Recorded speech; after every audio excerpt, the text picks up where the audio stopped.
Ladies and gentlemen, pay attention. This is your boy, the coach from the WWE. I would like to welcome you to the very first wrestling podcast in the world to take you on a weekly deep dive into classic matches along with legends of the squared circle. Enjoy the discussion. Enjoy the back and forth. There's so much to get into. Ladies and gentlemen, this is The Payoff.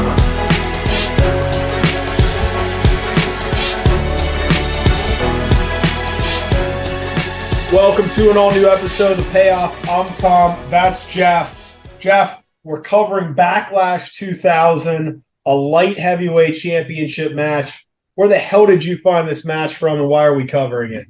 So this is one, who would have thought that Scotty too Hotty match on the list here? But is this our first Scotty too Hotty match? This is our first Scotty too Hotty match, yes. And not our first Dean Malenko, but our first Scotty too Hotty. This is one where, as people know, sometimes, fans give us matches, or sometimes, when I've got some downtime, I'll just kind of look at lists of best matches and stuff. And this is one of those that just kind of kept coming back up as being like a really good match on Backlash, because I was doing some research for Backlash and trying to figure out what was going on. And I was like, how is this possible? Like, I'm almost like you. Like, how is this possible that this is a match that got like pretty like decent ratings? Like, that was pretty good. Like almost like, underrated how good Malenko was, but then also like how good Scotty too Hotty was in this match. And so it was a brief period. Well, we'll talk about it. It was a brief period where he was doing singles. But yeah, this is just one of those where it was on a list and it was highly rated. And I was like, well, it's Backlash season, so we might as well talk about it. Works for me, man. I'm actually pumped to cover it. I after our last couple of weeks, I think this should actually be a good, like, kind of tight match. It's a little bit shorter, so hopefully this one should go over pretty well, though. So yeah, we've been underwhelmed. We've been underwhelmed the past 2 weeks, that's for sure. This one should be exciting. I want to remind everybody, too, of course, our sponsors for the show. Let's start with Manscaped, of course, manscaped.com. All your grooming products, whatever you need. They got all kinds of new stuff as well, too, whether it's the beard trimmer, whether it's the updated weed whacker for your nose, whatever you're looking for. Check out their store using our code. It's just PAYOFF. It's getting you 20% off and free shipping. Your entire cart, when you get to that checkout, just if there's a code in there, like a lot of times given 10%, 15%, nope, use our code PAYOFF. You're getting 20% off and free shipping your entire cart, no matter what it is. And so all kinds of different packages, whatever it might be look like. Weather's getting a little bit nicer now, so let's look our best. And so make sure you're using that promo code. Again, it's manscaped.com. PAYOFF, get you 20% off and free shipping. Then, of course, too, got to put the winter gear away. Time for some new stuff. True Classic Tees, got whatever you're looking for. The code there, of course, PAYOFF25, giving you 25% off anything in the store. All kinds of good stuff. Like, let's get rid of the summer wear, or excuse me, the winter wear. Let's get out the summer wear.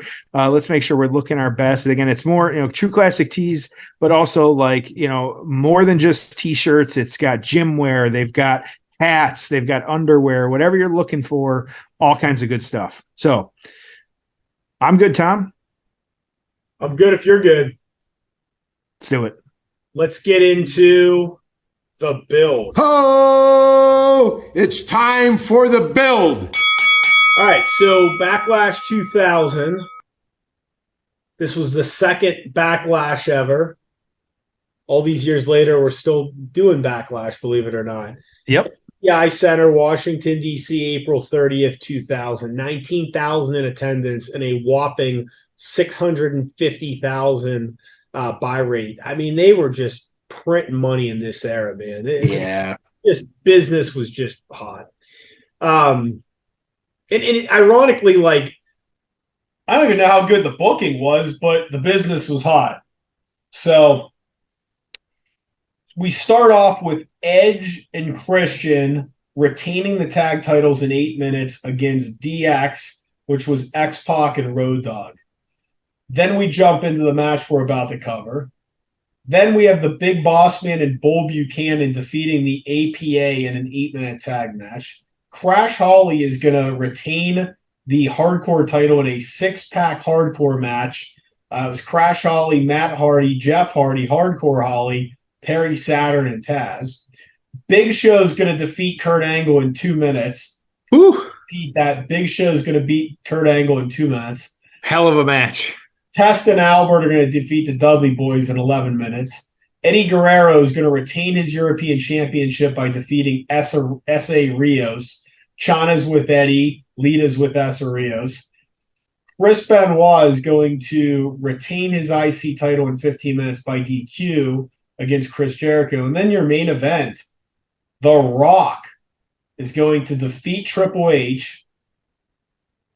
Shane McMahon's your special guest referee. Triple H and Stephanie McMahon and Vince McMahon are in Triple H's corner. So a few weeks ago, we covered that kind of lame finish to WrestleMania 2000. A month later, The Rock's going to win the title. Why not just have The Rock win the title at that show and actually have a decent main event? But yep. What do I know? So, storyline standpoint, tell us about this light heavyweight division and how we got to this match. Yeah, so let's start actually with Scotty 2 Hotty. It was actually late 1999 where he got renamed, and of course you had Grandmaster Sexay as well too, and the two of them aligning with Rikishi as well too. Having the faction as well too, of course, as we all know, their big thing was, whether promos during the match, after the match, before the match, like they would, dance in the ring, lights would go down, they dance. It was always a big thing.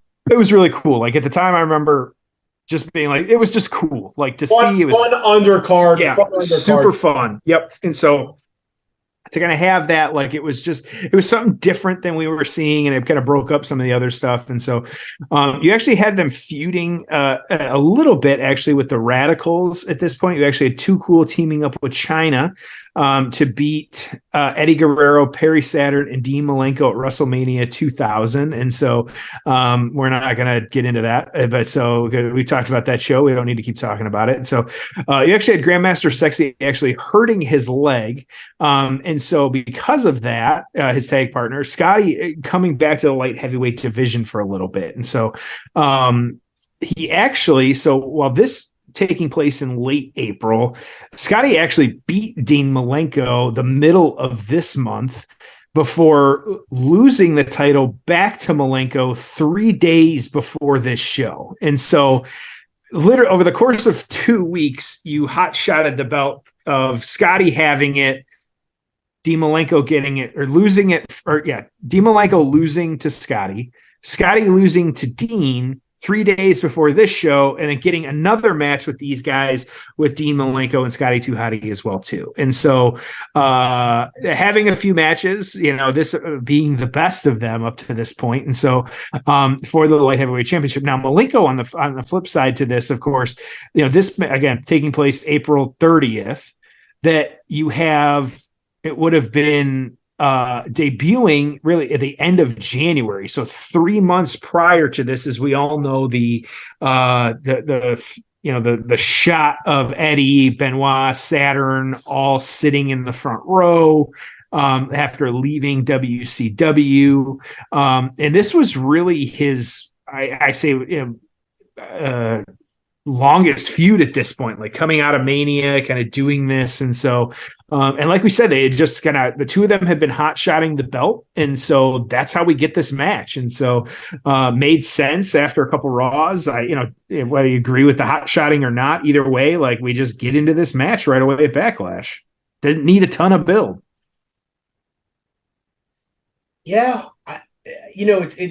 We'll talk more about it, but it's just interesting how they view the light heavyweights versus what WCW was doing. They just never seem to be able to get this thing really cranking. But it's a shame because I think I like looking at wrestling like a variety show. So I like big guys, I like small guys, I like funny stuff, I like serious stuff. You like a little bit of men, women, some gimmick matches. It's just nice to have a variety of stuff. And I think that, the Attitude Era and this era would have been better if we had a really strong lightweight division. Yeah, it's fun to watch. Yeah, it was great in WCW. Like that was something I always look forward to. And so it is nice to at least, we're going to give it the time it deserves here on the payoff. 20-minute mark of Backlash 2000. 20-minute mark of Backlash 2000. Jeff, are you ready? I'm pulled up. Let's do this.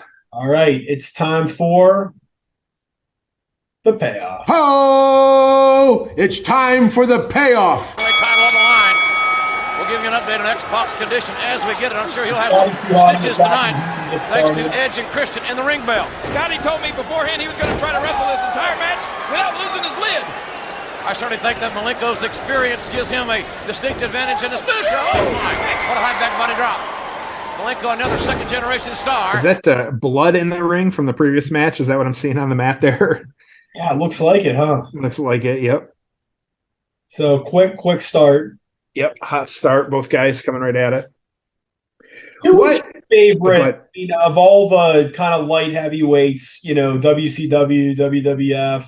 Like who was your guy, or who were some of your favorites? Yeah, without hesitation, Billy Kidman. I thought he just had a cool look. I thought the shooting star press as the finisher, when not done by Brock Lesnar, is fantastic. He just had a really cool vibe about him. I didn't need him aligned with anybody. Scotty dancing in the ring now. Yep.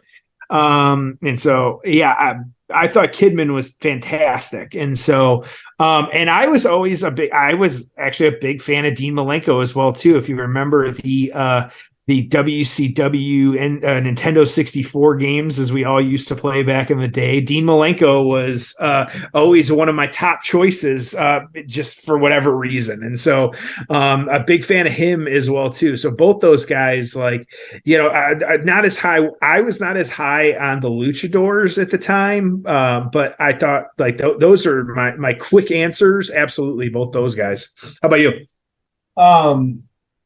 I was a big Ultimo Dragon mark. Oh, yeah. Good choice. Okay. So those games, WCW World Tour, and then W versus NWO. Yep. I remember having both of them. I remember, too, I don't know if this is how you were, but I remember I was Glacier a lot of time in that game because Glacier had the super kick, and I was a fan of Shawn Michaels as well, too. And so because you can be Michaels, I thought, again, the super kick, just fantastic as a finisher, as we all know, Shawn Michaels, but had to go with what you could back in that day. Yep. What was really fun in those games was when you got a 4-way match going, because you could play a 4-way. That was pretty cool. I think that was the first console that had 4 controllers, and then WCW, NWO, 4 guys. I mean, that was fun, man. A 4 corners match. Yeah, absolutely. And I like too, because that was always really good. Of course, those games were just fun. You get a bunch of people play that, GoldenEye, stuff like that. I saw the recent WWE game actually got some high marks as well, too, for finally being better than the shit they've put out in years before. Oh, yeah. So tell me about this. You know more about this than I do. So give me a little bit of recent history. I guess they've had some struggles. And then how was this year's game reviewed? Because they were on the year cycle, the games were just not good. And so you put it out every year. They weren't really doing a whole lot. It was more like simulation than it was just those arcadey games that we used to grow up with. And so trying to do better with that. Plus the graphics have been absolutely awful. And so they finally tried to take a little bit more time, fix that a little bit, because it could be a good game. That's the thing. AEW's game keeps getting delayed, and that looks like it's going to be more of these Nintendo 64 games we grew up with and remember. But the WWE game finally, the graphics are a little bit better. They've got some of the create your own type modes that go a lot further. And so it was actually reviewed, I say 8 out of 10. And so it seemed to be kind of the average on that point. And so I personally have not bought it yet because there's some other stuff that I want to get, but that is, it's definitely one that I would say looks worth it at this point. Yeah, I mean, it just seems like there's just a ton of characters and a ton of stuff you could do. I mean, you could spend. It seems like you could spend hundreds of hours playing that game and not get bored of it. So it looks like there's a WCW mode or something. It's got a lot of those wrestlers, yeah. So to kind of, I thought there was some kind of like WCW storyline or something. I don't know. There is some storyline in there as well too, and so last year's game. So should I buy this game? Our unofficial endorsement, yeah, sure. If you have, my brother has a good theory here of like you don't need to buy a sports game every year. Like if you buy a new sports game every like 2, 3, maybe 4 years when they do some new things, that's when they're worth it. And so I'm of that. If you haven't bought one recently and you want to get into it, yeah. But otherwise, I think you bought last year's, like you don't necessarily need to buy this year's. So yeah, I haven't bought one in forever. So yeah, so yeah, I will buy. A decent little match here. We got Malenko working the leg over. These guys have not a lot of high flying, but they have been kind of fast paced and kind of working each other. Kind of stiff move there, kind of flipping. Don't say you've never done that. Please, anything worth having is worth cheating for. A light heavyweight championship you're talking about here. King, you're not going to be a role Malenko playing up the heel. I hate the name light heavyweight. It just sounds so weak. Like cruiserweight sounds cool. Light heavyweight sounds stupid. The featherweight, like, why not take like from UFC or something like that and do something, fell hard on his head on that one.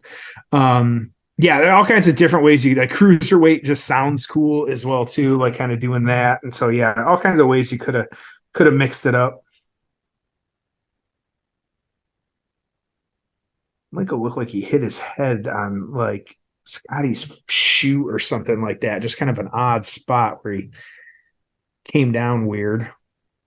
So speaking of Ultimo Dragon, so Dean Malenko's best matches: 96 versus Ultimo Dragon, 4.5 stars. 97 versus Ultimo Dragon, 4.5 stars. Malenko Eddie Guerrero in ECW, 4.5 stars. Interesting stuff. He was involved in a 10-man tag match in 2000. I feel like he's had some, I say, underrated matches or like under the radar matches. Yeah. Like he's a very, very good technical wrestler, but like whether it's because, other people, like he just maybe didn't get the credit that he deserved necessarily, but he's been a producer as well too. He's obviously got a mind for wrestling and is very good at it. Couple Mysterio matches, Benoit, Eddie, and then this match is up there as well. I'd assume he'll be a Hall of Famer someday. You would hope. Yeah, so I was pulling up his stuff right now. Yeah, that's what I was trying to remember, that he is with AEW right now. It has him listed as a senior producer. And so I know occasionally backstage segments, you'll see him or something like that, or he'll have the random, he's out there for something. But yeah, so. This Scotty Too Hotty had a few matches last year. Joey Janela in GCW. Makes sense. Okay. God, was that? He wrestled, I think, in NXT at one point. I think he did a match. Scotty did? Yeah. So, wow. Ooh, big tumble to the outside. Right outside the ring, Malenko took a calculated risk there that may not have paid off. I don't know about that strategy. You guys are having a hell of a match. Yeah, they really are. So the highest rated match Scotty Too Hotty was ever involved with. I couldn't even guess. Cactus Jack, Grandmaster Sexay, Rikishi, Scotty Too Hotty, and The Rock against Benoit, Malenko, Saturn, Triple H, and X-Pac. Wouldn't have guessed that one. Okay. Yeah, I don't remember that at all. I don't know. I'm guessing it was just on a Raw. Yeah, July 2nd, 2000. I don't remember either. Yeah. All right, so Superplex coming. It's always those random kind of Raw type, matches. It's just odd to find one like that. Yeah, we haven't. I mean, that's one thing. Maybe we should try and find some good TV matches. I'd just be curious, like, some of the best Raw matches ever or something. I'm looking at what we got. We've got one. I won't spoil it because it's a really good one that I know you're excited about from 1993 Monday Night Raw. Yeah, maybe we'll spend some time. We'll loop in some Raw matches and kind of Nitro and things like that because there were some good ones out there. We're so focused on pay-per-views around here sometimes. Yeah, but no reason not to. Kind of small cradle here going for it to Malenko. So I'm a huge fan of the 4-leaf clover. I love that finisher. That's why I think I remember why I used him in those video games because I like the 4-leaf clover. Yep. Yeah. You don't see it. Is anybody using it nowadays? I feel like they're not. I don't think I've seen it forever. I love even the sharpshooter. Nobody really uses. Like, yeah.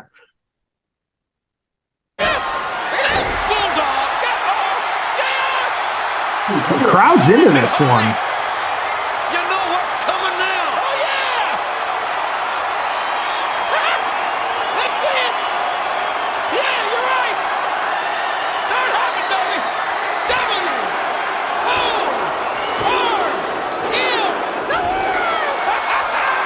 Pretty far for a white guy. Yeah. Scotty scores with his worm. Such a stupid move, but so good. Like, coming in. He's got. Hey, ref! Hey, wait a minute! Referee Jack Doe caught Malenko this time. Up on the top rope, using the legs as leverage. Yeah, that was the crowd pop there was nuts. Like that, you don't have to have it all be serious all the time. Sometimes you just need some fun stuff here. Oh wow! That should be all. Oh, jeez.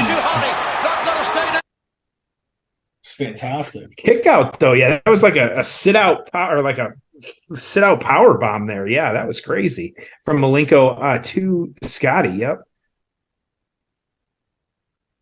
It really worked. And this match is flying, but it's been a quick match, too. But they are really giving it their all at this point. Ooh, big suplex there. That's a hell of a match. I feel like Orton does that the best. That kind of snap suplex with just how quick they can bring like another human being around and kind of do that. It's just great to see. Yeah. Dumping Malenko to the outside. Okay. Didn't think I'd be as invested on this day as in a Scotty 2 Hotty match as I was, but I'm enjoying this one. This is better than I thought. And Malenko going to the top. Yeah, I just wish they would have done more with these guys in this division in this era. I think there could have been some really good matches. Superplex of his own. Yes. Oh, Scotty 2 Hotty. It's all or nothing here. Well, a DDT. Whoa. Scotty 2 Hotty drilled.